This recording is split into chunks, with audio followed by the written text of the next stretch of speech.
Bona tarda. Bona tarda, seieu, sisplau, que començarem l'acte. Espera, deixa'm veure. Escolteu, avui fem un homenatge de memòria a una d'aquelles personalitats molt importants d'aquest país que va tenir el problema de viure, treballar, bregar, construir en un moment que no era propici, no només per les circumstàncies polítiques, sinó més endavant, ja en temps de democràcia, per les circumstàncies, jo diria, mentals i emocionals del país, que feien que treballar en la cultura catalana i específicament en la cultura catalana d'arrel tradicional, i quan dic tradicional vull dir secular des de l'inici dels temps, i que aquesta cultura tradicional a més es desplegués en un àmbit rural, era tot el contrari del que enteníem, sobretot la gent jove, per modern, per guai, és a dir, pel que era interessant, pel que valia la pena treballar.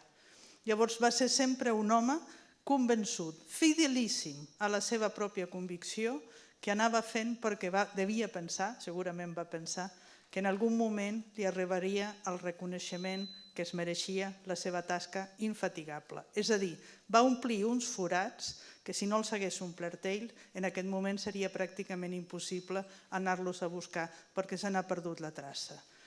I en segon lloc, és un home que justament per això es va dedicar a reconstruir qüestions marginals de la cultura catalana, sinó el que la tradició i l'ortodòxia donaven com a tronc central de la cultura, sinó aquelles coses que havien quedat en l'ombra, que no havien estat encara reivindicades. Un cas claríssim és la cultura dels càtars, però no els càtars només com a heterodòxia religiosa, sinó com a la religió fundacional de la cultura catalana, és a dir, la que corresponia naturalment a la cultura catalana, abans que els càtars es posessin de moda i fossin poc més que una ruta turística.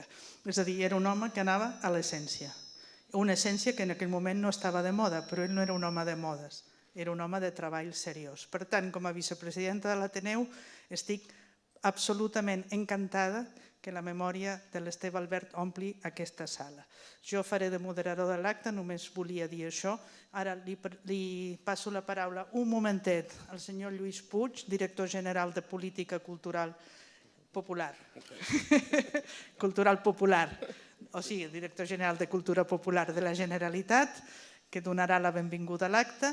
Immediatament us presentarem un petit vídeo, que és exactament això, no arriba a 10 minuts, de retalls de conversa de l'Esteve Albert. Quan acabi això, amb els ponents pujarem i us explicarem més coses d'aquesta personalitat sàvia, complexa, simpatiquíssima, encantadora de la persona que era l'Esteve Albert i Cop. Moltes gràcies. Moltes gràcies, vicepresidenta Patrícia, amiga Patrícia. Bé, en nom del departament, agrair-vos a tots els que formareu ara, estareu aquí a la taula amb aquestes ponències que fareu, agrair-vos la vostra participació i la de tots vosaltres al públic. Agrair a l'Ateneu Barcelonès que també feu un forat en la vostra apretada agenda per fer aquest reconeixement. Tot el que us anava a dir us ho ha dit la Patrícia. En definitiva, la cultura popular l'entenem així de transversal, de creativa i de contemporània com ens sembla que l'Esteve Albert en tenia.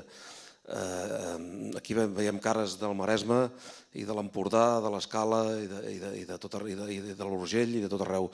Algú deu voler dir això, algú deu voler dir quan per un sentit homenatge es mobilitza la gent d'arreu del país. L'any vinent inclús farà 50 anys de la primera baixada a la Flama del Canigó, on l'Esteve Albert també ja hi era. Per tant, anirem redescobrint aquesta vida, aquest personatge. Ens toca enguany celebrar el tricentenari d'uns fets, ara diem victoriosos, 300 anys de victòria estem celebrant, però també no podem oblidar aquestes altres efemèrides.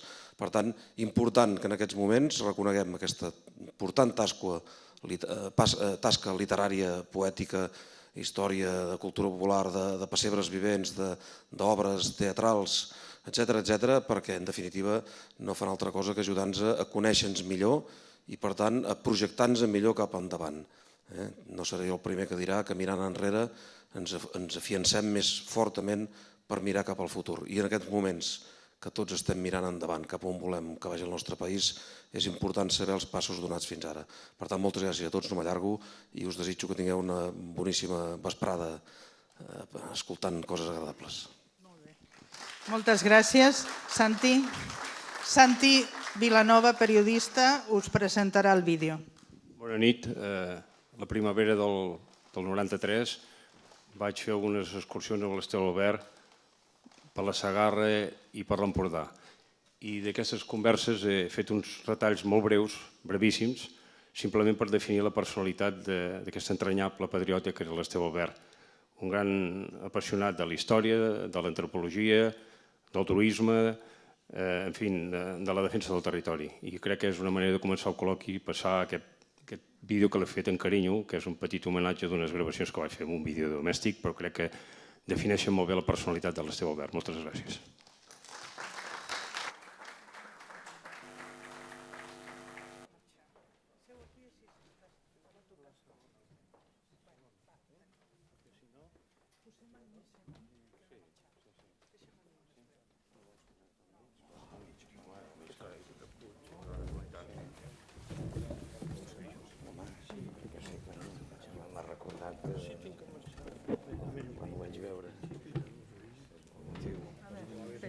Bueno, però això m'ho havia de dir.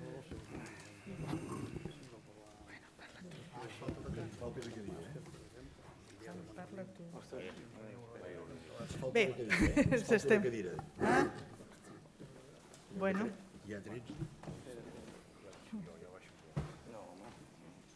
Bueno, escolteu, no perdeu la concentració, afegiran una cadira. Escolteu, tenim una sèrie de gent, els aniré presentant a mesura que els doni la paraula, cadascú farà una exposició, després farem un col·loqui si teniu ganes de participar. Ja hem vist una mica de què va el tema, l'anirem tractant per seqüències, afegint-hi nous contorns. El primer, doncs, a parlar és el Josep Puig i Pla, veí del Maresme, escriptor i autor de llibres sobre Esteve Albert, si us plau. On està? Aquí. Sí. No, és que m'esteu canviant de... Bé, bona tarda. Gràcies, vicepresidenta de l'Ateneu. Gràcies a l'entitat per recollir-nos en aquest acte i al comissari de l'any Esteve Albert, l'amic Jordi Pasques, ens acompanya. Bé, la veritat no contava ser el primer, però no passa res. Perquè parlaré una mica dels orígens de l'Esteve Albert, potser ja va bé i els altres aniran intervenint després els altres ponents. Potser ens complementarem, potser ens repetirem, perquè això una mica és inevitable, no? Jo, per part meva, dividiré la meva intervenció en 3 parts. Primer, Esteve Albert en el Mataró dels anys 30, i explicaré per què el centrem al Mataró. El seu pensament polític i social, un intent d'assaig de definir-lo, tot i que el pensament i la vida de l'Esteve Albert és complexa, és polifacètica, té moltes cares i és difícil definir-lo, però vaja, jo crec que d'alguna manera en els darrers temps, ja en l'homenatge que s'està celebrant en aquest any, tant en Miquel Reniu com jo estem assajant definicions sobre el pensament d'Esteve Albert. Evidentment, totes les persones que són a la taula tenen molt coneixement d'ell i tenen vivències que podran explicar moltes coses de primera mà, potser més enllà del que pugui fer jo, que serà una mica més fred, tot i que també ho vaig conèixer molt als seus darrers temps. Ho dividiré en 3 parts. Esteve Albert en el Mataró dels anys 30, el seu pensament polític i social i altres centres d'interès seus. Nascut a Dosrius, el poble seu natal del Maresme, Esteve Albert va viure a Mataró entre 1931, poc abans de la proclamació de la República, i el 1955, en ple franquisme, quan passa a residir a Andorra. A la capital del Maresme és on Esteve Albert es fa adult i on entra en contacte amb els diversos ambients culturals, socials i polítics en què es va moure. És a Mataró on Albert es converteix en un home d'acció, més exactament en un home de pensament i d'acció política i social. El Mataró dels anys 30. La dècada dels 30 són temps agitats. Les tensions socials, econòmiques, polítiques en el si dels estats i entre aquests són a l'ordre del dia. Uns fets marquen la pauta. El crac del 29, la crisi econòmica, molt d'atur, tensions no resoltes a l'Europa d'entreguerres, l'auge del comunisme i els feixismes, militarisme, violència soterrada que aflora, anhels d'autodeterminació dels pobles. La societat catalana ho vivia tot i ho patia a la seva pell, com també la societat espanyola en el seu conjunt i tot el vell continent. La ciutat de Mataró, on a Terra Alberta, el 1931, n'és un exemple paradigmàtic. Hi trobem tots els ingredients. Ens serveix de mostra i és un banc de proves del que passa i del que inexorablement passarà. Albert tot just ha arribat a la capital del Maresme des dels Dosrius, Humil i Pagès. Mataró és llavors una ciutat que no arriba als 30.000 habitants, però que bull en tots els ordres.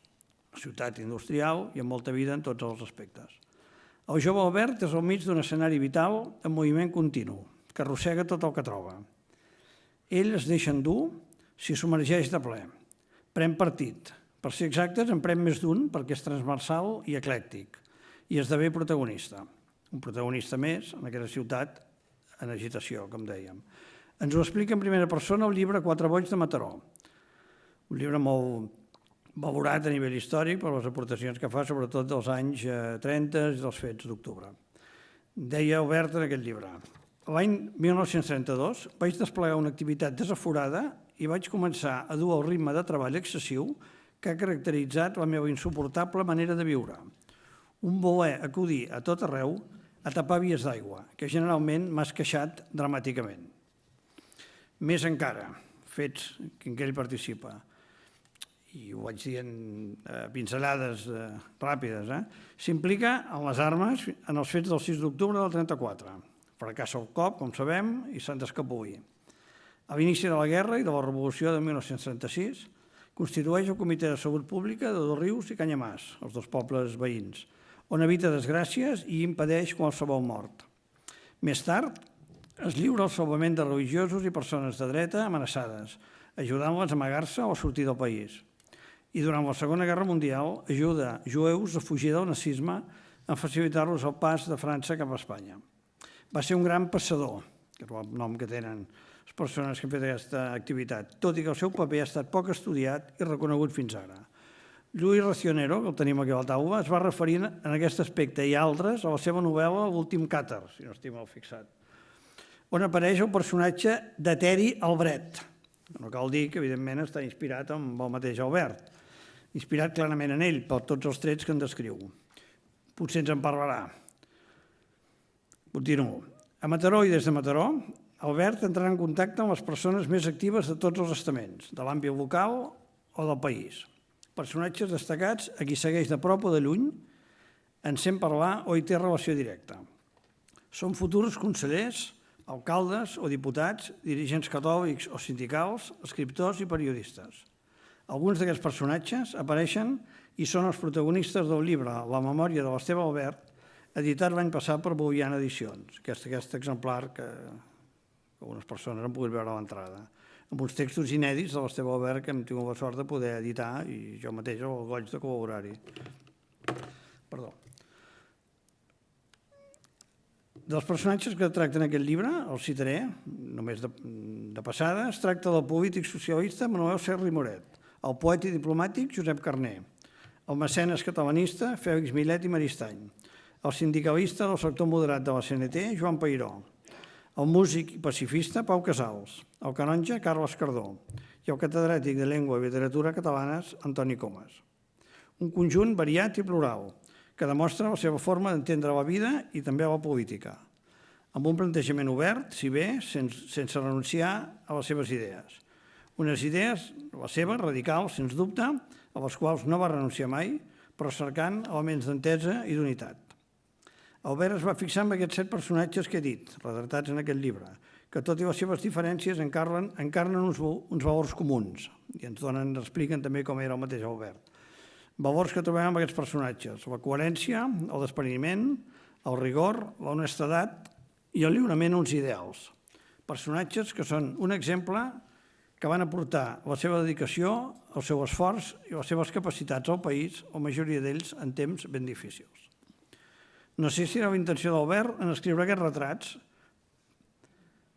amb tots ells, però amb ells, amb els 7 personatges, es podria fins i tot I aquí és un atreviment constituir un magnífic govern de concentració o d'unitat al servei del país, fent una ficció històrica que tots fossin contemporanis, que la majoria ho són, la majoria ho són. Bé, ho deixo aquí. El pensament d'Esteve Albert. Albert és conegut sovint i de forma exacta com un personatge polifacètic. No fa gaire, el periodista Manuel Cuyàs ens ho recordava en un article a la premsa. Albert, polifacètic, plural i transversal, va dur a terme moltes activitats en diversos camps. S'hi referiran els altres ponents: cultura, història, poesia, teatre de masses, política, urbanisme, ecologisme, interès pel paper de la dona, precursor del turisme cultural, etc. Però sempre amb una preocupació: la cultura com a formació del poble, com a elevació de l'esperit, com a mitjà per l'estimació del país, pel reconeixement de Catalunya. Podem estudiar el seu pensament des de dues perspectives: la seva ideologia, pròpiament dita, el seu substrat ideològic, i la seva actuació en els diversos grups, entitats i organismes parapolítics o polítics directament en què es va moure. La ideologia ho podríem basar en el nacionalisme, el separatisme, que es deia llavors, el cristianisme, la doctrina social de l'Església, a partir de la Rerum Novarum del Papa Lleó XIII, les preocupacions socials, la defensa dels treballadors. Aquest darrer aspecte el porta el sindicalisme. Un sindicalisme que se sustenta en una posició moderada, de defensa clara dels drets socials. Pensem que es va arribar a afiliar a la CNT del sector moderat en Joan Peiró, que dèiem, potser Miquel Renius acostuma a referir-se també a aquests aspectes. Com dic, arriba a tenir un carnet del sindicat anarcosindicalista, sense que no podem definir ni un anarquista ni un revolucionari. Ara ho explico. Un sindicalisme que es movia per la defensa clara dels drets socials, però en contra dels extremismes, lluny de l'anticlericalisme i apartat de les idees revolucionàries. El seu pensament es basa també en la tradició, en les idees, els costums i les formes de vida antics, els de sempre, els tradicionals. I amb això no vull dir, em refereixo que és en el carlisme, no em refereixo a això, però sí als valors tradicionals, la tradició, el que ve de... Es basa en la religió i la família, el país, la terra, el món pagès, la tradició cultural, la història i l'arqueologia, el respecte a la propietat privada, ja sigui de la casa, de la terra o d'altres béns. Per ell, això és sagrat. Està en contra de les idees i teories socialitzadores, col·lectivistes i de predomini de l'Estat, d'aquelles en què l'Estat ho és tot i ho té tot. En contra de les doctrines que volen vestir un estat nou i crear un home nou, tant si venien del comunisme com del feixisme. I això aquí he de dir que m'he basat en algunes reflexions que a vegades ha fet el Miquel Reniu i si vols ja t'hi referiràs més endavant. En temes socials i polítics, i per mort del seu activisme, es troba enmig de totes les tendències, entremig de diverses ideologies, cavalcant però de grups culturals, socials, polítics i patriòtics diversos. Viu les tensions del seu temps, de la Catalunya, l'Espanya i l'Europa d'entreguerres, de la Guerra Civil Espanyola i de la Segona Guerra Mundial. Esteve Albert es mou, doncs, entre les dretes i les esquerres, la doctrina cristiana i les ideologies anticlericals, el sindicalisme obrer i el sindicalisme laic. Bé, és que laic seria el catòlic, aquí. Seria el sindicalisme groc, els estats forts i els desitjos d'emancipació d'algunes nacions, el foment de la cultura i l'apogeu de la barbària, i queda situat entre democràcia i feixisme, iniciativa privada i polítiques estatalistes, burgesos, dependents, pagesos i proletaris, espanyolisme i independentisme, difusió cultural i obscurantisme. En una paraula, Albert i en Albert representen i encarnen totes les inquietuds i les tensions del segle XX, moltes de les quals, aquestes inquietuds i tensions, han tornat i són ben vives encara en aquests inicis del segle XXI a casa nostra i a la nostra Europa. Ara, la tercera part, seran els altres centres d'interès, que ho faré de manera més breu. Sí, l'europeisme, ell creia en Europa que parteix de la tradició clàssica, de la cultura, de l'humanisme, de l'Europa de les nacions, l'occitanisme, que no sé si en parlarem, tenia gran interès en aquest tema, es va implicar molt, va ser membre del Centre d'Agermanament Occitano-Català, va estudiar Mistral, i va fer un llibre dedicat a aquest tema. El naturalisme, l'ecologisme, que ja s'hi referiran altres persones que coneixen més aquest tema.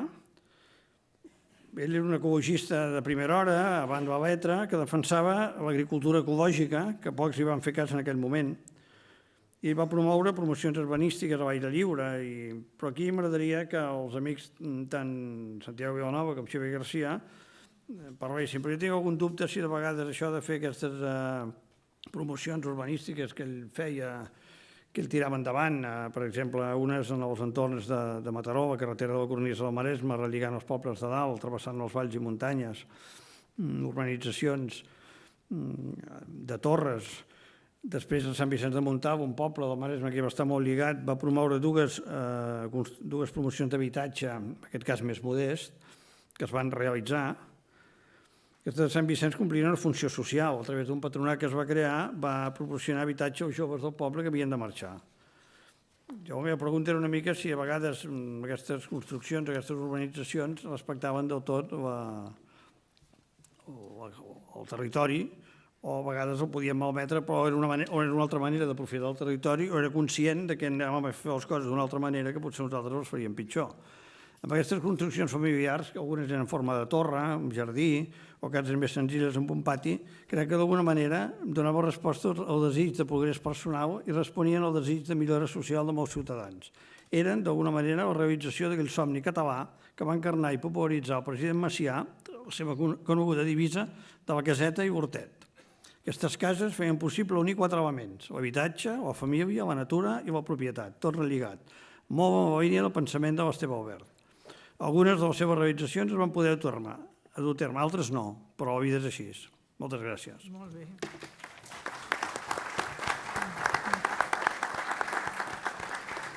Moltes gràcies, Josep Puig i Pla. Li donem la paraula ara al senyor Lluís Racionero, escriptor, i us adverteixo que quan acabi la seva intervenció haurà de marxar perquè té un altre compromís, el deixarem marxar i així el senyor Pasques podrà incorporar-se a la taula. Lluís, per favor. Imagina't que venia de presentar un llibre a la llibreria Herder, que ara no sé com es diu, i em trobo que no era... Diu, no, és que n'hi ha 2. Al mateix dia, a la mateixa hora, s'estava presentant un llibre sobre lugares sagrados, que era pel que anava jo, i un altre per la crema catalana. Naturalment tothom ha anat a la crema catalana i he pogut arribar aquí a temps. Bueno, jo us agraeixo molt que m'heu convidat a parlar de la Seva Albert, perquè jo a la Seva Albert li dec moltíssim. És a dir, són aquelles coses que no... El que va ser per mi no té preu, és a dir, no solament el que em va ensenyar de coneixement, sinó la seva influència humana, perquè era un d'aquests personatges que et feien entendre coses amb la seva presència, amb la seva manera de reaccionar, amb la seva manera d'estar, d'aparèixer i de desaparèixer. Ja només aquí parlant 5 minuts ja s'ha vist que de cop aquells camps desolats de no sé on ja els havia convertit en un lloc sagrat. I és que quan estaves amb ell ho senties, perquè ell podia transformar, tenia aquest talent de molt poques persones, de transformar l'espai entorn d'ell amb el seu, digue-li el que vulguis, personalitat, energia, vitalitat, magnetisme, el que sigui, la seva aura, la seva irradiació. Les seves aparicions per mi eren importantíssimes. Jo li dic la novel·la Cercamón, que jo crec que si no és per ell jo no l'hagués pogut escriure, i des de luego no com és. I estava jo pensant fer aquesta novel·la sobre el Pirineu i a la Seu vaig parlar amb el Joan Sansa, l'advocat, i em va comentar amb això el que en sap bastant de tot això de l'edat mitja, perquè jo li anava a preguntar amb el Sansa, i em va dir, no, és l'Esteve Albert. Jo el coneixia perquè, clar, ell havia fet el retaule de Sant Armengol, allà a la catedral de la Seu, i que es centrava en l'any 1000, no? I que és precisament el moment on jo començo la novel·la Cercamón.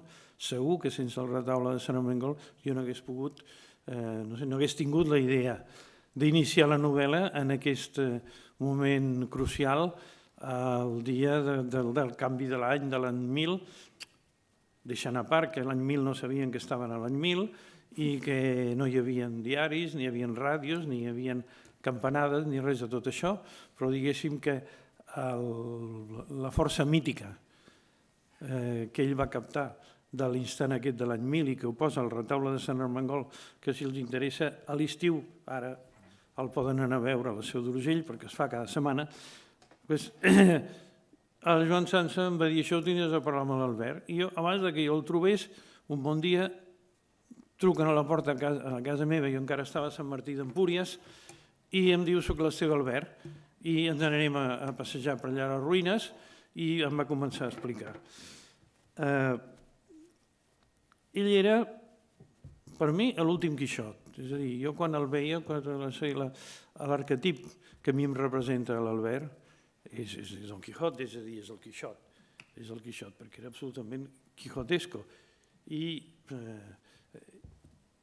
com el Quijote era un caballero errante, era un nòmada. Apareixia i desapareixia. I com era un nòmada i pràcticament vivia en el seu cotxe, i s'ha de dir que tenia un aspecte de dandy, perquè vivint a Andorra i tenint la nacionalitat o la residència andorrana, que hagués pogut tenir el cotxe que volgués per 4 duros, tenia l'únic Seat amb matrícula andorrana que he conegut en aquest país. I en aquell Seat ell hi feia la vida i ho feia tot. Per exemple, menjava com un llop. És a dir, ell arribava allà a Cinclaus, jo tenia el foc encès i estava dinant o sopant, i llavors primer es menjava, jo què sé si arribava a l'últim moment, es menjava una poma feta allà al caliu, després es menjava un plat de sopa i després es podia menjar unes costelles, li era igual. I, a més, això, quan menjava, com els llops. Després es podia passar 2 o 3 dies corrent per aquí i per allà i ni se'n recordava de menjar perquè tal era la seva vitalitat.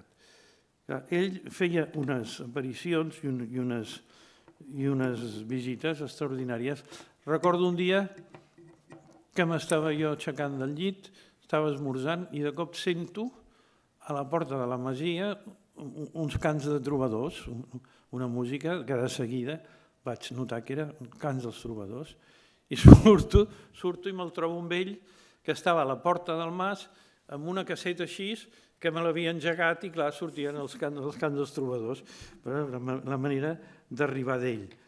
O un altre dia que va aparèixer i jo tenia a casa l'Andrés Malví, que era una mena de savi gurú curandero que estava allà al costat de Besalú, i es va entaular i vam tenir una conversa que va durar hores i hores i ell ens estava explicant, això era molt d'ell, ens estava explicant com l'emperador Augusto havia utilitzat Virgili i Horaci com a propagandistes, com ara els polítics utilitzen els periodistes, com el Cambó va utilitzar el Pla, etc. Augusto utilitzava Virgili i Horaci, però això ell t'ho explicava durant mitja hora, amb tota mena de detalls i reproduint les converses entre Augusto, Horaci i Virgili. I llavors l'August li va dir, home, Virgili, no fotis, no pots dir això perquè si no t'enviaré del desterro, no sé què. Va ser una conversa absolutament al·lucinant, que m'hagués agradat tenir-la gravada, però no, en aquell moment no ho pensava. Les visites a Treumal, aquesta serralada que hi ha al costat de Platja d'Aro, on hi ha una sèrie de monuments megalítics que ell ensenyava molt bé, perquè ell tenia diverses èpoques. Ell dominava molt bé els monuments megalítics, prehistòrics, després l'edat mitjana, la part aquesta de l'edat mitja catalana i el Pirineu, s'ho sabia tot, i et parlava del vescomte de Castellbó i Ermessenda i el Trencavell i tots aquests, com si acabés de dinar amb ells. I recordo també un viatge a Castellbó, que és el poble on hi havia el viscomte Aretxa, que els cossos van ser cremats i és com acabo la novel·la, és a dir, que jo li dic al principi i al final i moltes parts del mig. I recordo també, d'una manera al·lucinant, una visita a casa seva a Castelló d'Empúries. Allà, a Castelló d'Empúries, no sé com ni per què, tenia una casa, que no sé si era d'ell, però és com si fos d'ell, perquè tenia la clau, i jo vaig entrar i vaig dir, però Albert, quin merder! I va dir, aparent, aparent. Imagineu-vos com seria el desordre, el merder i el d'això que em va explicar. Diu, no, sí, diu, una vegada vaig escriure un original per presentar-lo amb un premi, no sé, me'n recordo què, ni quin tema era. Diu, el vaig deixar per aquí sobre i després ja no el vaig trobar mai més. Diu, encara no l'he trobat, O sigui, però era part de la seva personalitat. I és per això que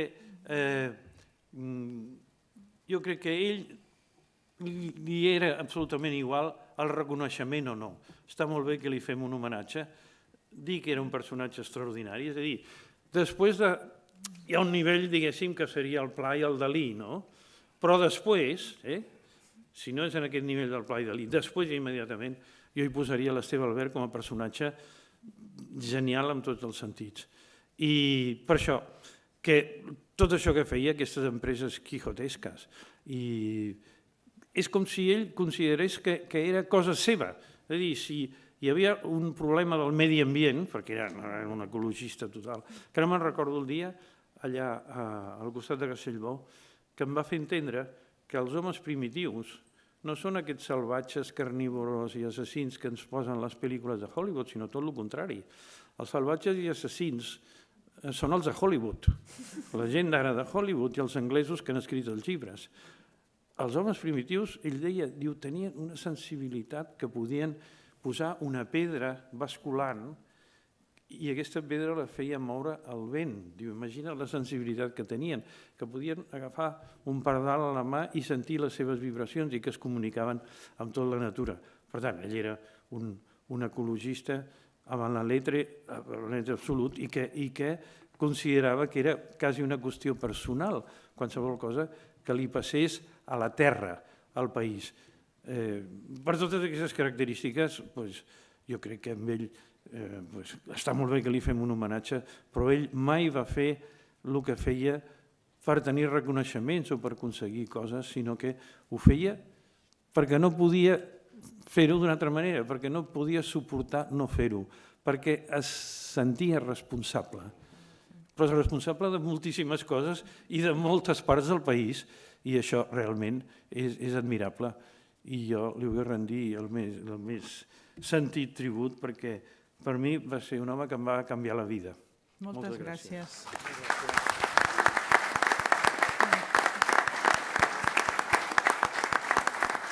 Moltes gràcies. Anem perfilant la figura de l'Esteve Albert. Lluís, pots marxar tranquil·lament i li deixem el micro al Jordi Pasques, que és president de la Comissió del Centenari d'Esteve Albert i Cor.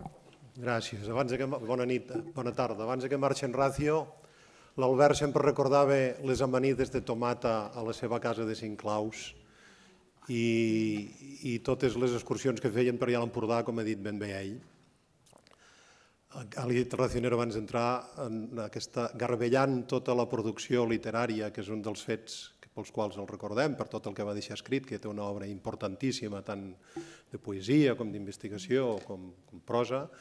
He trobat un poema de l'any 91-92, em sembla que és el 91-92, dels darrers temps de Cinclaus, escrit a Cinclaus, en un paper de color blau que no sé d'on el devia treure, el devies tenir per allà, i ja te'l passaré, que és molt bonic. Però els records amb el Racionero de l'Albert eren les amanides de tomata, que en recordava Cinclaus.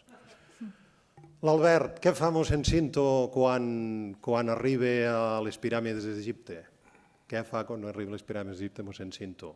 No cal que penseu gaire, s'enfila fins dalt de tot, fins on pot. L'Albert apareix en aquest país l'any 1914 i comença a voltar, comença a fer un peregrinatge ja des de petitó, que la Guerra Civil el talla i a la vegada l'accelera. La Guerra Civil l'esperona a ser una persona que defensa la justícia, és a dir, que està contra les injustícies, sobretot contra la persona i socials, però a la vegada el frena, suposo que en una manera de fer seva que potser no hauria estat tan de belluguet si no hi hagués hagut la Guerra Civil pel mig. No s'hagués quedat al seminari de Barcelona, que hi va ser 5 anys, perquè ja n'havia sortit, però probablement s'hauria quedat a Mataró o pel Maresme, com hi era abans de la guerra, anant-hi des dels rius, des del seu poble que tant estimava i tan bé va deixar escrit en els primers poemaris que té, Petita Vall, per exemple. Però a mi em sembla que la guerra el sacseja. Si llegiu la seva obra d'aquesta 60ena de llibres publicats que té, a l'exposició que fem, la Comissió del Centenari, hem procurat fer tot un repàs a la seva vida i hem publicat totes les portades dels llibres. Si veieu l'exposició, vindrà a Barcelona el mes de novembre, ja la podreu veure, ja direm on va. Ara és l'Empordà, va cap a Dosrius el mes de juliol, després a la Seu d'Urgell, després a Andorra, després vindrà una altra vegada cap al Maresme, cap aquí i acabarà a Perpinyà. Aquests llibres que escrivia l'Esteve Albert explica vivències, és a dir, explica biografia, tot i que no hi ha unes memòries publicades, diguem, hi ha trossos en el seu fons de més de 6.800 documents propis escrits a l'Arxiu Comarcal del Pallars Sobirà. Ell explica la seva vida, l'explica moltes vegades en poesia, perquè era un poeta de cap a peus, i explica aquestes injustícies que troba per la Guerra Civil, i explica tot el que va fer en els moviments polítics, tant d'Estat català com de Nosaltres Sols, després el Front Nacional, i després aventant quan el franquisme a tothom qui podia perquè redrecés la seva manera d'entendre Catalunya i d'entendre el català. És d'ell que feia fer conferències a persones del règim, les feia en català, els hi feia fer en català, que s'entenia, com he dit en Puigpla, tant en gent de dretes com d'esquerres, però sempre tenia aquell proïja de fer forat, com el seu bon amic Jaume Lledó, que encara es viu i és a Perpinyà, diu d'anar fent forat de l'Albert. L'Albert, a part de ser un poeta amb una sensibilitat exquisida i profunda i de coneixement de la paraula i dels termes i dels topònims, té una altra curiositat que porta dins i una altra força, perquè era un home de força, si ho heu vist com parlava, a la vegada era sensible i a la vegada tenia un geni que el treia sent sensible també. L'Albert té un interès per la història desmesurada. El que deia en Ràcio de quan era a Sinclaus, que feien les tertúlies, passaven 7 o 8 de l'Albert, se'ns feia de dia i encara parlàvem del Ramon Muntaner i parlàvem del Roger de Llúria i parlàvem dels càtars i parlàvem de la Guerra Civil i parlàvem de després. El que us deia abans, quan Albert podia aventar els polítics de la transició, diguem, de la dictadura cap a la democràcia, els aventava. Encara hi ha molts textos que no s'han estudiat de l'Albert. L'Albert, qualsevol publicació que hi havia, que sortia, per exemple, parlo de Serrador, que s'hi posaven col·laboracions amb fets històrics recents, l'Albert agafava la carta, escrivia i l'enviava a Montserrat, al Martaixonera o al pare que fos, i són totes aquestes cartes explicant els errors que hi havia en el text, tal com havia anat, perquè ho havia viscut en primera persona. Això és molt interessant, coses de la Guerra Civil i de després. El llibre mateix de la memòria de l'Esteve Albert, que són aquests textos inèdits que va publicar Boliana Edicions l'any passat, és un exemple de coses que l'Albert sabia i que deia. Se'n va anar sense dir-ne moltes, perquè no va tenir temps. I ara ja acabaré, perquè si no després suposo que hi haurà hi haurà possibilitat de fer col·loqui i diàleg amb vosaltres després que els altres companys parlin. L'Albert no va parar amb tota la seva vida. L'Albert va ser un remolí, ho diu ell en molts llocs. Aquest constant pelegrinatge meu de banda a banda de la Serralada. Surt del Maresme, amb 40 anys apareix a Andorra, allà té la sort i la virtut de fer el primer pessebre vivent a fora, amb gent, amb pastors, amb foc, un periodista de Barcelona va tenir un ressò importantíssim, va ser el començament del coneixement d'Andorra com a turisme, i un periodista de Barcelona puja i a un dels actors li diu: ho feu molt bé, diu: és que nosaltres no ho fem, nosaltres som així, fem les coses tal com d'això.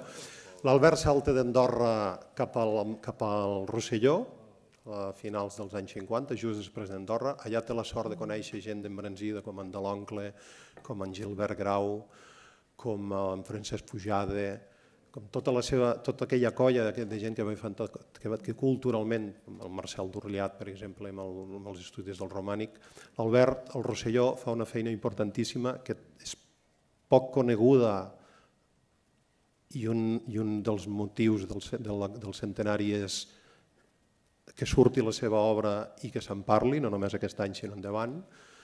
L'Albert té un centre de producció cultural de batalla política al Rosselló, després salta cap a l'Empordà als anys 70 i als anys 80, i a finals dels 80, començaments del 90, comença a afluixar una mica la nau, però fins a l'últim moment el seu cap despert i col·labora amb totes les persones amb iniciatives, escriu, etc.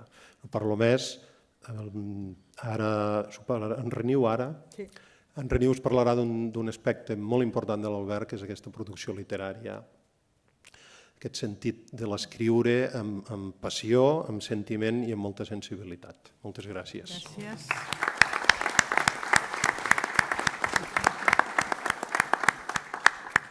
En Jordi Pasca ja ha introduït i presentat el següent ponent, és el Miquel Reniu, exdirector general de Política Lingüística, erudit, doncs parlem de literatura. Pobre de mi, com a erudit. En Lluís Racionero deia una cosa que és ben certa, que l'Albert no era home d'homenatges. Una de primera mà. L'Albert va esgotar les anècdotes, no se'n poden dir més. Ja està, s'han acabat, no n'hi ha més després de l'Albert. Però una de primera mà. A l'Albert li van donar la Creu de Sant Jordi. Quan li van donar la Creu de Sant Jordi, jo aleshores estava en el Consell de Cultura.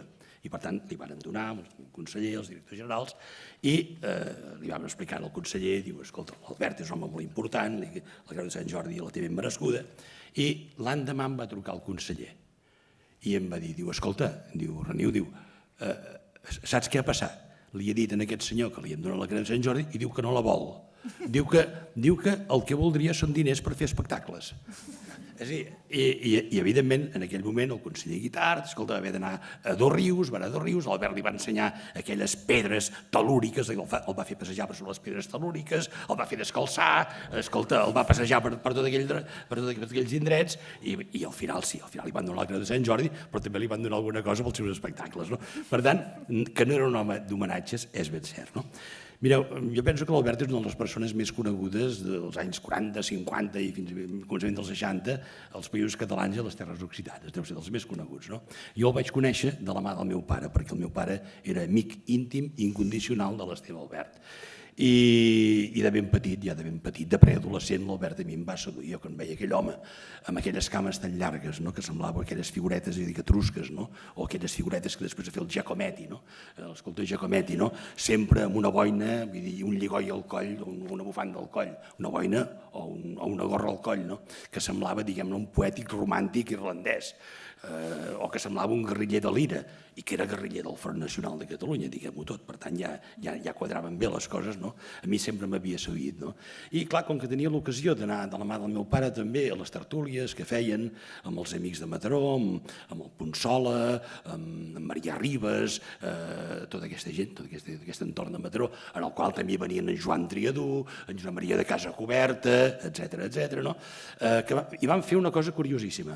Van fundar la darrera ordre de cavalleria d'Occident, que es deia COR, que vol dir Cavallers de l'Ordre del Retrobament.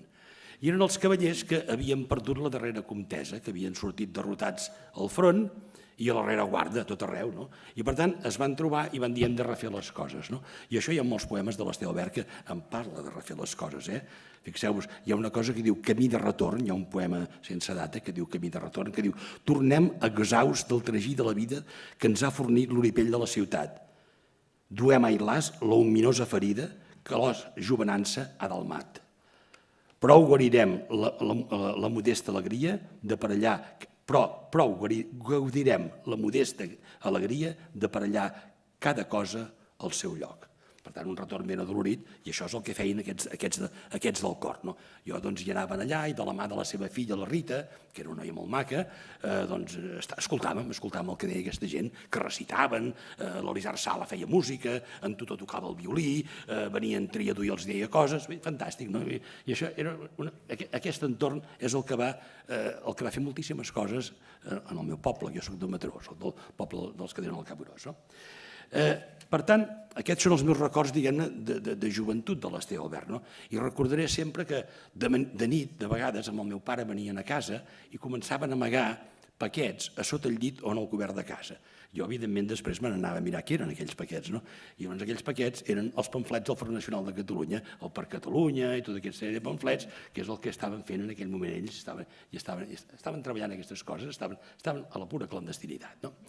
Bé, l'Esteve Albert jo l'he conegut, però malgrat l'hagi conegut, és tan superpolièdrica la seva activitat, de poeta, de dramaturg, d'assagista, d'historiador, de naturista, de naturalista, de fajocista, de franciscà, de druida, de càtar, d'home d'acció, de diplomàtic, d'home de negocis en el tèxtil per Mataró. Andorra també feia els seus negocis. Escolta, pare de família nombrosa, mil activitats que és impossible abastar. I per tant, jo penso que el que he intentat fer, aprofitant el centenari, és dir, a veure, què era l'Esteve Albert? Anar pelant la ceba aquesta, no? Què hi ha en el fons de tot? I en el fons jo he trobat una matriu que em sembla que és la que m'explica després tota aquesta sèrie de capes d'aquesta ceba. I la matriu per mi és que era fill d'una família modesta, de pagès, més aviat pobre, de pagès, creient i de Dosrius. Això m'explica exactament el que era l'Esteve Albert, fill d'una família de pagesos pobres, creients, de Dosrius.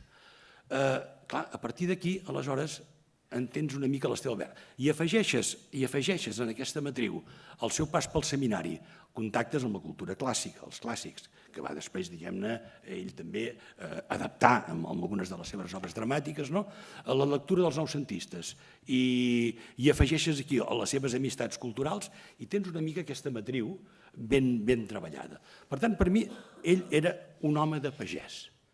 Allò que, amb el sentit llatí de la paraula, pagus, un pagus, i per tant també un pagà, perquè fixeu-vos, fins i tot en la seva, diguem-ne, evolució religiosa, la seva religiositat era una religiositat de matriu, diguem-ne, cristiana, però que arrencava de la casa de pagès, i la casa de pagès per ell venia des del neolític, per ell els pagesos, per ell es sentia hereu del neolític, dels romans, de tots els que havien passat per aquelles cases de pagès. I per tant, tota la religiositat, els mites, les fades, els beneirons, les dones d'aigua, el priscil·lianisme, el druidisme, tot allò que configurava tot aquest món, tot allò era aquest pagus. I això era el que l'Esteve Albert, diguem-ne, reivindicava. Per tant, a mi m'explica molt això, I jo això ho he trobat molt clarament.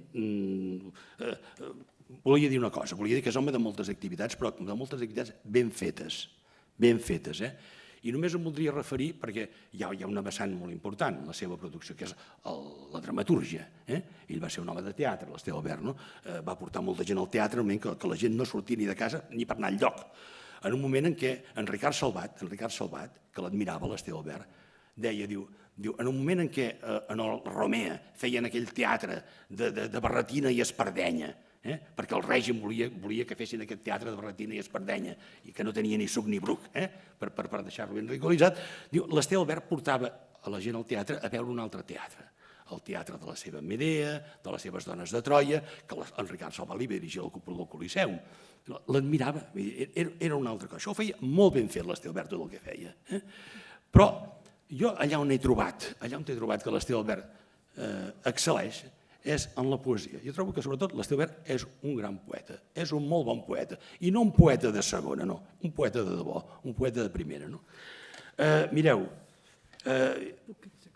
sí, pocs exemples. Jo crec que en aquest món de la poesia és allà on jo trobo que neixen, arrelen en aquest petit món que és la vall de Dosrius i de Canyamàs, en el si de la seva família, aquest microcosmos en el qual tot, els dies, les nits, les calmes, les tempestes, tot tot queda travat i tot s'hi explica, no? I que té en allà, i llegiré molt breument, un sol poema, perquè em sembla que és un poema, una petita delícia. És un poema del llibre de poemes més important per mi de l'Esteve Albert, que és Petita Vall, que el va fer l'any 1946, i que diu així, diu: Petita Vall, o mà de Déu oberta, boi fent embosta a l'austera labor dels camperols, o mà de Déu oferta a les garrins de qui et cava amb amor. Petita vall, o mà de Déu roblerta, d'arbredes i vinyets i messes d'or. Ben aurats, quins presents saben voler-te i quins absents saben patir-ne enyor. Són uns versos perquè veieu una mica això que us deia, no? Aquest món, mà de Déu, aquest món en què la natura i la divinitat és el mateix, no hi ha distància entre una cosa i l'altra, la voluntat dels homes i els treballs s'acomoden perfectament a la voluntat de Déu i a la natura, són exactament la mateixa cosa, hi ha un etern retorn constant cap al passat, molt, diguem-ne, fruit d'aquesta matriu pagesa, en el cas de l'Esteve Albert. L'Esteve Albert vol banyar-se sempre amb les mateixes aigües, vol desmentir, evidentment, Heràclit per afirmar Parmènides. És essencialista, com dèiem al començament. Li repugna la dialèctica. La dialèctica és fruit de l'artifici, les ciutats, una altra cosa. Ella és essencialista. Pot entendre Peiró, però no pot entendre Marx, per entendre'ns. Pot entendre això, però no pot entendre Marx. És a dir, hi ha un Esteve, fonamentalment fruit d'aquesta matriu que us deia. També, només deixeu-me per acabar, en la seva poesia hi ha un trem absolutament rossonià. L'Esteve Albert hagués pogut fer el discurs de l'Acadèmia de Rousseau, i en la seva obra poètica es reflecteix d'una forma nítida i clara una voluntat d'anar sempre a defensar allò que és natural, la roca, la pedra, l'arbre, contra allò que és artificial. La mà de l'home, l'artifici, és l'amenaça, no és, diguem-ne, el fet natural. Bé, aquests serien alguns trets, diguem-ne, en els quals he intentat acostar una mica l'obra poètica de l'Albert. Penseu que l'Albert li va recollir el seu antologista, em sembla que eren 13 poemaris, difícils de recollir, el cas de l'Esteve Albert, però em sembla que hi ha 13 poemaris. Centenars de poemes d'una gran qualitat. Moltes gràcies. Moltes gràcies. Bé, continuem lligats a la terra. Santiago Vilanova, periodista. Moltes gràcies, Patri. No sé si amb el temps que tinc podré sintetitzar tot el que sento per l'Esteve Albert. Intentaré. Per mi, tant la personalitat i l'obra de l'Esteve Albert és, segons el meu criteri, l'exemple de patriota, de coneixedor del territori, de la nostra geografia i dels nostres recursos. Jo el vaig conèixer a mitjans dels anys 80, segurament amb la complicitat del meu bon amic Xavier Garcia, quan treballava d'assessor al Departament d'Agricultura, Ramaderia i Pesca durant uns anys, organitzant els col·loquis internacionals Una sola terra i creant les bases primeres de regular l'agricultura ecològica a Catalunya. Jo sortia en aquella època d'una etapa dura, de dirigir el diari de Barcelona autogestionat, del qual ell va demanar moltes vegades molta informació perquè estava molt preocupat també pel control dels mitjans d'informació del nostre país, cosa que, evidentment, veient la situació de la premsa actual, doncs les coses no han canviat massa, al contrari, els monopolis i els oligopolis segueixen manipulant la informació.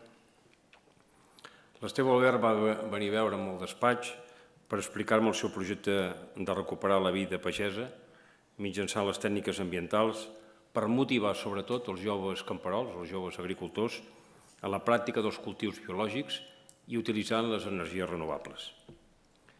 A l'any 78, ja a Andorra, l'Esteve Albert va fundar el moviment ecologista Salut i Pau, l'any 78, no us ho perdeu, quan encara no havien creat Alternativa Verda, que va ser el primer partit ecologista català que van fundar el 83 a la Bisbal de l'Empordà. Fins i tot no estava constituït a Catalunya el moviment ecologista català a nivell assembleari. L'Esteve Albert ja va ser pioner.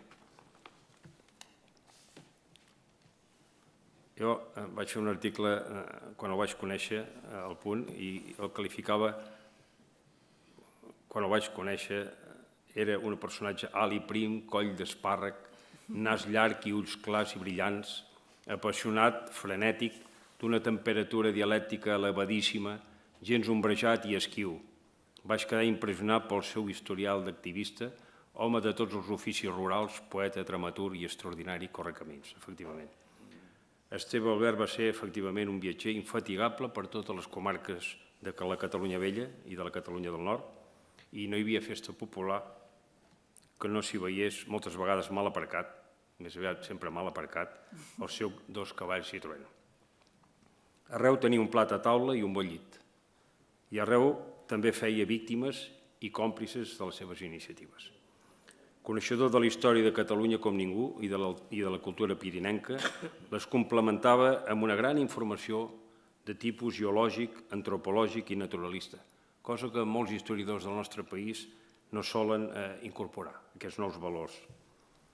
No hi havia muntanya, serralada i pujol que no hagués trepitjat, com bon deixeble que era de mossèn Cinto Verdaguer. La seva vida fou un constant tasca d'integrar la cultura a la terra. El nostre punt de referència constant és la terra, solia dir. Observava els costums dels animals i les propietats de les plantes per forjar la seva concepció de progrés humà, que no l'entenia si no era respetuós amb les lleis de la natura. L'obsessionava molt la greu erosió que patien les nostres zones rurals i pel despoblament dels pobles i dels castells, símbols de la nostra història. En cada castell hi veia un museu, un centre d'acolliment, un restaurant de menjars típics de la comarca, el que ara avui dia és l'anomenat quilòmetre zero. Això ell ja ho va inventar, o ho volia inventar. Solia trucar-me per dir-me que em presentaria un marquès arruïnat, però amb moltes terres, un comte empobrit, però propietari de 3 castells i que volia invertir en turisme rural i projectes ecològics.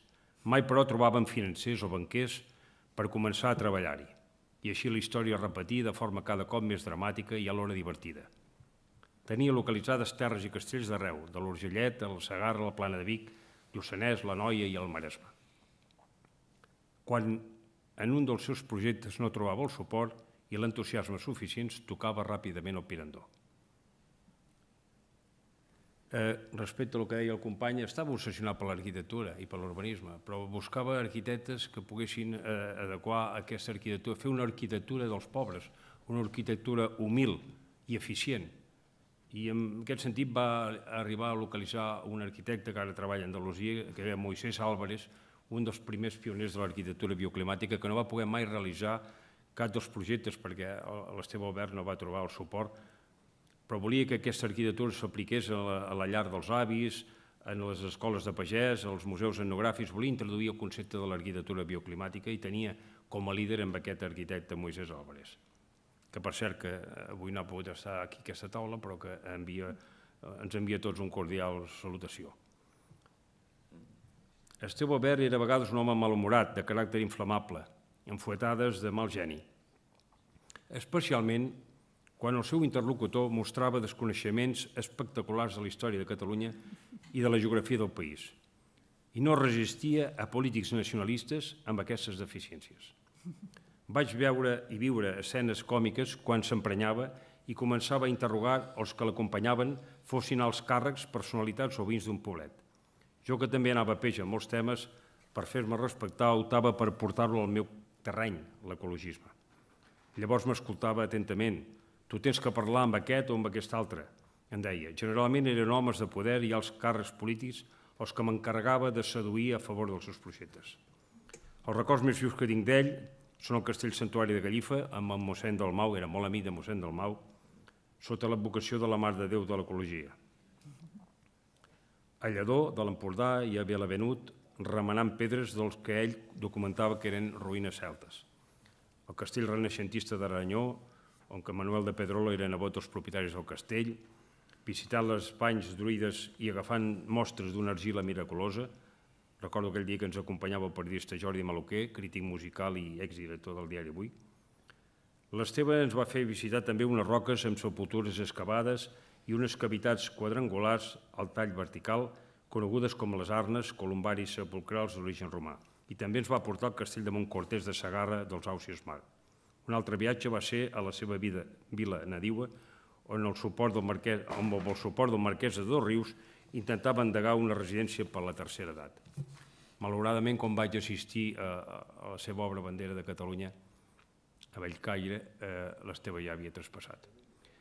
Crec finalment que en aquest decisiu 2014 considero que és un deure patriòtic recordar el que va ser la trajectòria d'aquest combatent en defensa d'una Catalunya lliure. I és que la major part dels projectes de l'Esteve Albert i molts dels que somiava i que no va poder realitzar es podrien integrar perfectament a les estructures del model de desenvolupament del nostre futur estat català. La seva herència és també la de tots els ecologistes catalans que volem un progrés humanista que conservi els recursos i el patrimoni natural per a les futures generacions. Si ho aconseguim, es complirà aquell llegat de Jaume Vicens i Vives en referir-se al nostre treball de cada dia. I així tu seràs la terra i la terra serà teva. Moltes gràcies.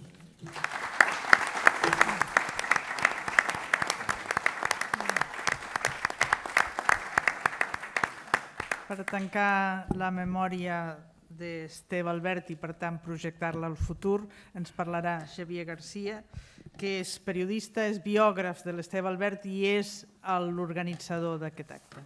Gràcies. Moltes gràcies, senyores i senyors. El fet de ser l'últim a parlar em permet estalviar-vos moltes de les coses que s'han dit, tan bellament dites, tocant tants aspectes de la vida i l'obra de l'Esteve, aquest extraordinari home que tots més o menys hem tractat, conegut, fins al límit que ell es deixava, perquè tampoc no era pas fàcil. Tenia tantes dimensions, com s'ha vist, també tractades aquí, que es requerien moltes hores de conversa amb ell. Però en qualsevol cas, en cada conversa ell donava unes espurnes, unes facilitats perquè l'interlocutor pogués estar atent a les coses que ell deia, feia i pensava. Bé, jo crec que, en fi, heu traçat una trajectòria biogràfica molt clara. Jo, simplement per resumir, la dividiria en 3 grans blocs, del 31 al 39. Evidentment, ell lluita per una república, diguem-ne, catalana, popular, obrera, pagesa i menestral, la qual cosa no té res a veure amb les repúbliques socialistes soviètiques, per entendre'ns, cosa que ell, amb l'experiència dels anys 17 i 20 i 25, ja havia vist com anava tot allò. Una segona etapa, evidentment, del 39 al 55, que és la de clandestinitat total, d'enllaç de l'interior amb la Generalitat, a l'exili, fet que provoca un fracàs del món polític de l'exili, a pesar seu, perquè ell volia aquesta unió a les dues bandes del Pirineu, i aquest fet l'aboca a intentar unir les forces d'oposició a Franco a Catalunya, però aquí també fracassa, la qual cosa vol dir que, en fi, les dificultats entre el món de l'exili i de l'interior i les dificultats entre el món interior en la clandestinitat total, doncs fa que, diguem-ne, malgrat aquesta seva bona intenció de fer una unió de forces polítiques catalanes antifranquistes, en les quals hi havia des de falangistes fins i tot, falangistes que s'havien revoltat contra Franco, de monàrquics, de tradicionalistes, de carlistes, i no diguem ja dels demòcrates més sublim derrotats, doncs això el porta a repensar la seva vida i del 55 fins a l'any de la seva mort, el 95, es refugia a Andorra.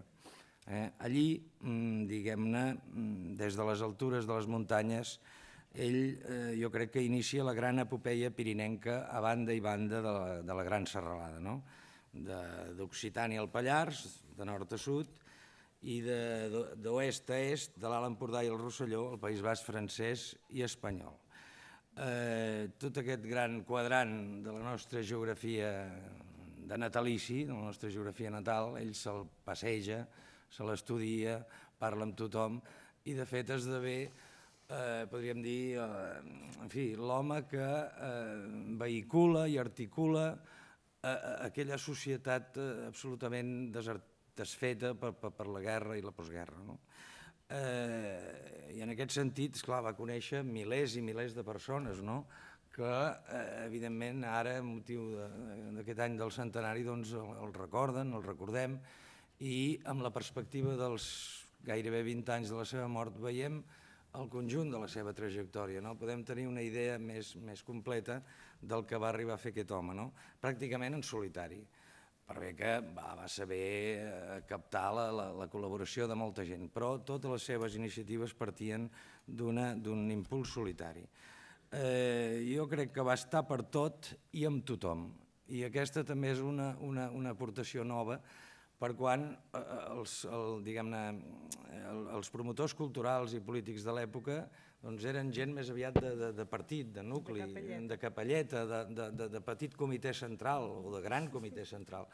I llavors ell és un home que va desbordar tots aquests esquemes que justament no concordaven amb aquesta idea àmplia que tenia de la vida, de la natura, de la família, de la religiositat, tot això que heu dit, i que realment està en el nucli del que estem dient aquí. En Reniu em sembla que ho ha dit molt bé, aquesta matriu d'origen pagès i religiós, però que era una religiositat no gens carca, una religiositat absolutament lligada a la terra i a la vida. Llavors, és que és clar, en fi, jo me'n vaig prendre la molèstia uns mesos abans de la seva mort de publicar una petita biografia d'ell, Esteve Albert i Joan Lluís, dos homes de cultura pirinenca, en la qual intento expressar totes aquestes realitzacions, tots aquests conceptes, totes aquestes pràctiques d'home profundament terrenal però també espiritual, d'home molt complet, tant en la seva formació espiritual com en la seva formació humana, científica i social. Llavors, l'Esteve, esclar, amb tots aquests amics que va tenir gent de primer ordre, que el definien d'una manera molt curiosa i molt exacta. Per exemple, el seu gran compatrici Antoni Comas, el recordat catedràtic de literatura a la Universitat de Barcelona, deia que la seva era una biografia al·lucinant al servei de Catalunya. En Ricard Salvat parlava d'ell com el gran utopista. En fi, jo, veient-lo deambular pel món, el vaig batejar com el penúltim franciscà, pensant sempre que hi haurà algun últim franciscà que potser baixarà el taló per última i definitiva vegada. Bé, com deia, va ser amic com a mínim de 20 o 30.000 persones, o si més no, conegut. Això és el que li va dir a l'Esteve Albert en l'Albert Manent. Diu, jo a Catalunya conec 20.000 persones. Doncs, és clar, en principi és difícil que els coneguts es facin amics, però en el seu cas era segur. Jo voldria acabar simplement dient que, a veure, era un home tan atípic per l'època que va viure, ara també seria atípic, però jo crec que ara connectaria molt bé amb tota l'efervescència, amb tota l'ebullició que s'està vivint, perquè ell de fet va ser un pioner d'aquesta efervescència, d'aquesta ebullició, feta en solitari però també amb col·lectivitat.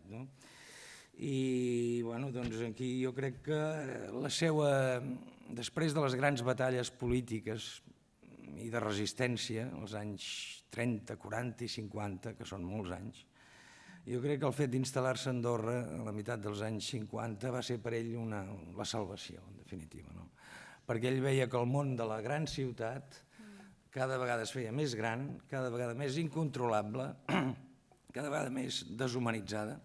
I jo recordo l'any 88, quan vaig tenir amb ell una entrevista llarga pel diari Avui, que jo em vaig esperar també 2 o 3 hores al Passeig de Gràcia esperant que arribés, doncs em deia que allò era insuportable, que la gent s'atropellava l'una a l'altra, que fugiu de la ciutat, que això és ingovernable, etc. Quanta raó tenia. Per tant, enmig del silenci de les altes valls, del camí de l'aigua i dels núvols, de l'herba menuda i de l'enorme muntanya, Esteve Albert va reaprendre el misteri, el sentit i la profunditat de tot el vivent. I aquest em sembla que podria ser un bon testimoni de la seva actitud i de la seva vida. Gràcies.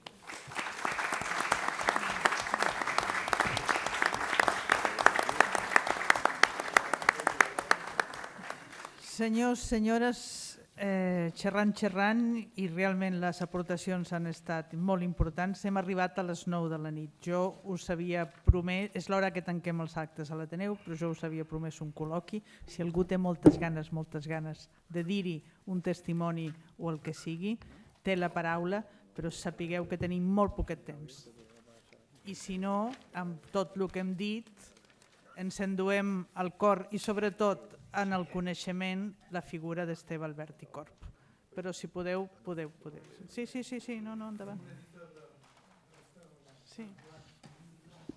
Bé, jo, realment no és jo el que volia parlar, perquè penso que heu dit moltes coses i ja vaig tenir aquest vinculatge amb ell i com a tal vaig ser, poder són 10 llibres que vaig editar directe i indirectament, perquè 3 han anat editant després que tenia els manuscrits jo, però no és aquesta el que ara més m'importava. Penso que heu fet una esplendorosa d'allò, diríem, Parlament, coneixement de l'Esteve Albert, la seva dimensió humana i transcendental. Jo hi vaig viure un moment molt transcendental, aquest de que, com deia, que aquest personatge ens trobàvem sovint els dimecres a Can Jaume Clavell a Barcelona, al carrer Girona. I un dia, això era als anys 70, van convindre de trobar-nos un dia, però això va tardar bastant. I els darrers, que era ja al voltant, que jo vaig crear el Centre Cultural i Editorial Argentona, l'Aixernador, doncs va haver-hi el moment de connectar aquest allò. I va ser el 86 com ens varen trobar davant de l'abadia de Sant Miquel de Foixà. Com em deia que en Garcia, que el va estar esperant, jo vaig arribar a les 10, ens teníem que trobar a les 10 del matí, a les 11 i era amb el meu fill, i ell, doncs, van passar a les 11, a les 12, la 1, a les 2, i a les 4 va aparèixer un monjo de l'abadia i em va dir, perdoneu, us veig que fa molt rato que esteu aquí, no vull ser indiscret, Com a tal, diu, espereu algú, us puc fer algun favor? Dic, no, estic esperant, no sé si el coneixeu, l'Esteve Albert. Diu, molt bé, doncs ja sé de què va. Vingui amb mi, entri amb mi, perquè l'Esteve Albert van quedar una hora, però segurament que l'Esteve Albert ja veurem com arriba. Tot el que va arribar l'endemà al migdia. Bueno, són aquestes anècdotes, però ara m'interessava molt, no volia raonar, perquè també a Argentona farem una celebració també, i comptem amb el Jordi Pasques, també comptem amb el senyor Reviu, i amb tots vosaltres els que vulgueu. Però ara m'agradaria molt passar al Parlament la Hilda Belcomo. I va tenir una vinculació de joventut amb les seves postes a punt. Editora també va editar algun llibre. I verdaderament penso que jo l'he convidat també per Argentona, però jo li vull cedir la paraula perquè és una verdadera novetat aquesta cosa que ens pot dir. Bueno, gràcies. Molt breument, si us plau. Ha sigut un plaer sentir una cosa. Jo no hagués pensat. Jo no vaig esperar mai a l'Esteve Albert perquè anava amb ell i llavors havíem passat 12-15 dies junts i no el tenies que esperar. Paties les conseqüències duríssimes però excepcionals d'anar amb aquesta persona enganxat dies i dies, nits. No us explicaré el que passava perquè totes les ments més complicades que hi hagin aquí s'ho poden imaginar però no poden saber el cuento com anava, és impossible. I només dic que l'Esteve Albert suposo que en un acte així ho hagués desmanegat, seria impossible aquest ordre. Veure tantes persones i aquesta senyora, que per mi és molt important, dirigint. Generalment en les taules hi ha 5 homes que són els que dirigeixen i una dona en un racó perquè que ens digui que no hi ha dones, és la veritat. I avui jo crec que és al revés. Hi ha una dona, que ho perdoneu, però i a l'Esteve Albert li hagués agradat molt. A l'Esteve Albert a mi sempre em va dir Catalunya funcionarà quan les dones portin l'empenta i estiguin al davant. I ara estem molt a prop. L'Esteve Albert va ser un visionari, va ser un profeta, per mi, estic d'acord amb el senyor Reniu, va ser un poeta excepcional. Ell era la poesia, agraeixo molt, és molt emocionant per mi veure tantes persones que l'Esteve Albert estava tan a prop i era tan important que jo crec que no es veia, perquè era tanta llum que enlluernava l'Esteve Albert. Llavors, amb el poder no l'havien entès, l'entenien persones segurament d'aquesta humilitat de cor, d'aquesta intel·ligència. La gent mediocre era impossible que el veiessin amb ell. I aquesta senyora em sembla que té molt de problema d'horari.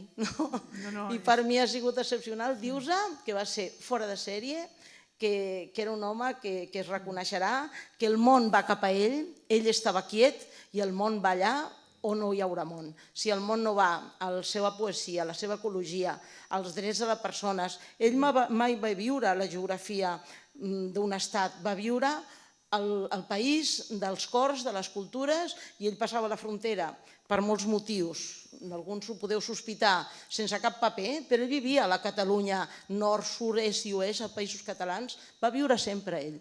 No trobava normal el dels altres, el de l'Estat i això ell no. Per la qual cosa, on anem, que segurament estem molt a prop d'arribar a un port, estarà esperant probablement per allà per algun racó, i llavors serà un moment de molta felicitat. Moltes gràcies per deixar-me parlar tanta estona.